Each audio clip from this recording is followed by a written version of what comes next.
your favorite shopping destination, Value Zone Hypermart. ఇప్పుడు మన అమీర్పేట్ లో పిల్లర్ నంబర్ 1081 వద్ద.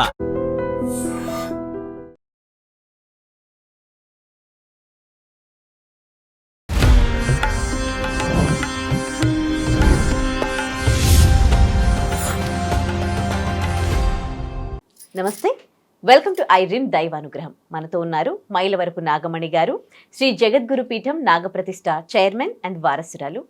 ఆమెతో మాట్లాడదాం. నమస్తే అమ్మా, వెల్కమ్ టు స్టూడియో. ఇప్పుడు ఎల్లుండి అమావాస్య వస్తుంది కదమ్మా, ఇప్పుడు పితృదినాలు నడుస్తూ ఉన్నాయి కదా, ఇంకా ఎన్ని రోజుల వరకు కూడా జరుపుకోవచ్చు? మంచిదండి. ఇప్పుడు 15 రోజుల మించి, అంటే ఒక 13 రోజుల మించి భాద్రపద పౌర్ణమి దగ్గర నుంచి మన పితృపక్షాలుగా దీన్ని విభజించుకుని చేసుకోవటం జరుగుతోంది. ఎల్లుండి అమావాస్యతో ఈ పితృపక్షాల కార్యక్రమాలన్నీ ముగుస్తాయి. ఇందులో విశేషం ఏంటంటే, ఈసారి పితృపక్షాల్లో అమావాస్య ఆదివారం రోజున రావటమును, అందులోనూ గ్రహణం కూడా, సూర్యగ్రహణం కూడా ఉన్నది ఈ రోజున. మనకి కనిపించదు. ఆస్ట్రేలియా లాంటి దేశంలోను లేకపోతే సముద్ర ప్రాంతాల్లో ఎక్కువగా ఇది కనపడుతోంది అని మనకి దైవజ్ఞులు చెప్పడం జరుగుతోంది. కాబట్టి చాలా ముఖ్యమైన పర్వడి రోజు అనమాట. ఎవరైనా ఆధ్యాత్మిక చింతనతో ఉన్నా, అంటే మంత్రతంత్రాలతో ఉన్నవాళ్ళు కానీ ఎవరికైనా కూడా మంచి పట్టున్న రోజుగా ఇది మనం చెప్పుకోవచ్చు. ఈ పితృకార్యాలు చేసుకునే విధి విధానంలో ఇదే చివరి రోజు. ఇప్పుడు ఈ 14 రోజులు మన పితృకార్యాలు రకరకాలుగా మనం చేసుకుంటూ వస్తున్నాము. ఎవరైనా పితృలు చనిపోయి ఉంటే గనక కొంతమందికి ఏ రోజు ఏ తిథి రోజున చనిపోయారో తెలియదు, చాలా మందికి అది తెలియదు కదా.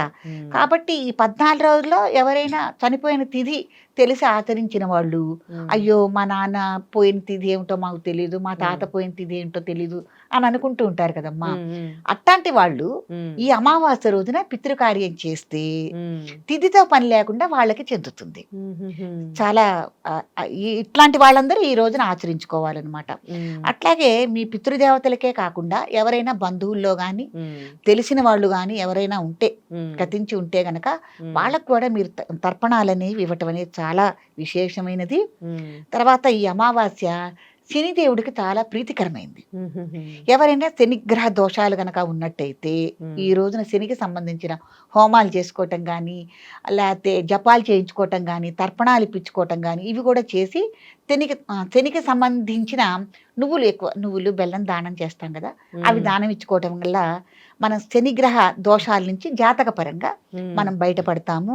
తర్వాత ఈ రోజున విశేషంగా గోవులకు కానీ కాకులు కానీ వాటికి ఆహారం అందించడం అనేది చాలా విశేషమైంది అనమాట. అట్లాగే జాతక పరంగా ఎవరైనా కాలసర్ప దోషం గనక ఉండుంటే ఈ అమావాస్య రోజున, భాద్రపద అమావాస్య రోజున తప్పకుండా ఈ కాలసర్ప దోషానికి ఎక్కడైతే మనకి ఆధ్యాత్మికంగా మనకి నివారణ మార్గాలు కనుక చేస్తున్నారు, పూజాది కార్యక్రమాలు కానీ దీనికి సంబంధించి చేస్తున్నారంటే అక్కడికి వెళ్ళి చేయించుకోవటం వల్ల విశేషమైన ఫలితాలు మనకి లభిస్తాయి. కాబట్టి ఎవరైనా ఇప్పటివరకు పితృకార్యాలు చేయలేదు అని బాధపడకుండా, అయ్యో మాకు తిథి లేదని బాధపడకుండా ఈ యొక్క అమావాస్యని, అంటే భాద్రపద అమావాస్యని సద్వినియోగపరుచుకుని చివరి రోజు ఇంకా మళ్ళీ మనకి రాదు. తర్వాత ఏంటంటే ఇదే మనకి మళ్ళీ చాలా ఈ ఆదివారం కలిసి రావటం అనేది మళ్ళీ మరి ఏ 10 ఏళ్ళకు వస్తుందో 15 ఏళ్ళకు వస్తుందో, ఈ వారాలన్నిట్లోనూ ఆదివారం చాలా అమావాస్యకి చాలా విశిష్టమైంది, పట్టుంది. కాబట్టి ఇది అందరూ సద్వినియోగపరుచుకుని పితృకార్యాలు చేసుకోవాలని, వాళ్ళ ఆశీస్సులు తీసుకోవాలని కోరుకుంటున్నాను. కొడుకులు లేని వాళ్ళమ్మా, కొడుకులు లేని వాళ్ళు ఏం చేయాలంటే, అంటే ఆడపిల్లలు కనుక ఉంటేనమ్మా, ఆడపిల్లలు ఉన్న వాళ్ళు ఏం చేయాలంటే ఏదైనా ఈ తర్పణాలకు సంబంధించిన సాధన సామాగ్రి అంతా మీరు సమకూర్చుకుని మీ ఇంట్లో కానీ లేకపోతే ఏదైనా దేవాలయాలకు వెడితే గనక, ఇప్పుడు మగపిల్లాడు లేదు కదా, అక్కడ బ్రాహ్మడు అనేవాడు కర్తవ్యం తన మీద వేసుకుంటాడు. అంటే కొడుకు రూపంగా నేను చేస్తున్నాను బలానా వాళ్ళకి అని చెప్పి కర్తవ్యం అంటారు. ఎవరైనా మనం చనిపోయినప్పుడు కూడా మగపిల్లలు లేకపోతే కొరి పెట్టాలన్నప్పుడు కూడా ఎవరికైనా ఒక కర్తవ్యం అనేది వేస్తారు.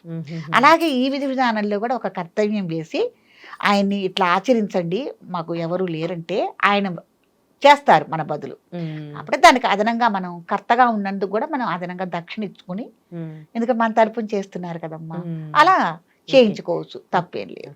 ఇప్పటికి చాలా మంది అంటే ఎవ్రీ ఇయర్ చేస్తూ ఉంటారు పితృదినాలు, కానీ అసలు పితృదినాల ప్రాముఖ్యత ఏంటి, ఎందుకు జరుపుకుంటారని అసలు ఎవరికి తెలియదు. ఎందుకంటే మన పెద్దవాళ్ళు చేశారు, అవునవును, వాళ్ళని బ్లైండ్ గా మనం ఫాలో అవుతున్నాం, కానీ అవునవును. దీని గురించి తెలీదు. ఎందుకంటే అమ్మా, ఇప్పుడు తద్దిరాలు పెడతాము, ఎవరైనా ఒక మనిషి గతించాడు అంటే నెల నెల మాసికాలు పెడతాము, సంవత్సరీకం చేస్తాము, తర్వాత ప్రతి సంవత్సరం తద్దినాలు కూడా పెడతాము.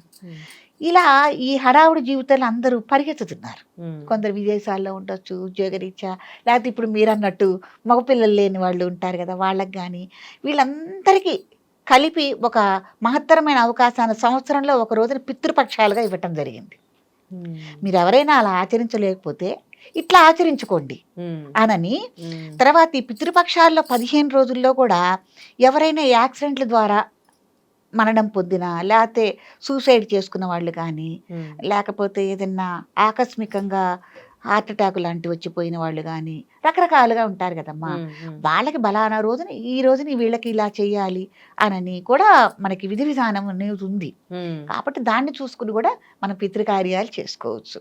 అంటే ఏం జరుగుతుంది పితృకార్యం జరపడం ద్వారా? అంటే పిల్లలకు మంచిదా, లేకపోతే పైన పెద్దల ఆత్మ శాంతిస్తుందా?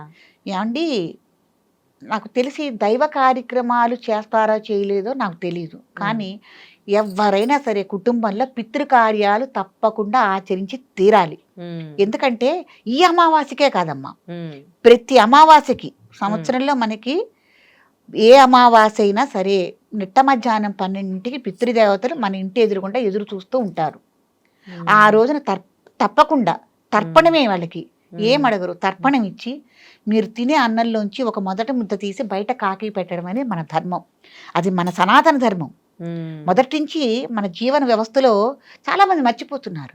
ఇదివరకు మా పూర్వం మన వాళ్ళు తాతలు కానీ అమ్మమ్మలు కానీ ఎవరన్నా ఉన్నప్పుడు తీసి ఒక ముద్ద పక్కన పెట్టేవాళ్ళు, ముందెళ్ళి గోడ మీద పెట్టించేవాళ్ళు ఒక ముద్ద. కాబట్టి అమావాస్య ఈ అమావాస్యే కాదు, ఏ అమావాస్యకైనా సరే పితృదేవతలకి తప్పకుండా తర్పణం అనేది వదులుకోవటం అనేది మంచి పద్ధతి. ఓకే, చాలా ధన్యవాదాలండి, చాలా మంచి విషయాలు తెలియజేశారు. తవ్వండి, తవ్వుతూనే శివలింగం. సరే, దాన్ని అట్లా కప్పేసేయండి, చూపించదండి. Krishna is there. మూర్తి పూజ కాదు, సాక్షాత్ బ్రజేంద్ర నందన భగవాన్ ఉన్నారు మూర్తిలో. ఏమీ ఆశించకుండా ఆరాధించే వాళ్ళు కూడా ఉన్నారా ప్రభుజీ? నిజమైన భక్తి అంటే మనకు తెలియదు కాబట్టి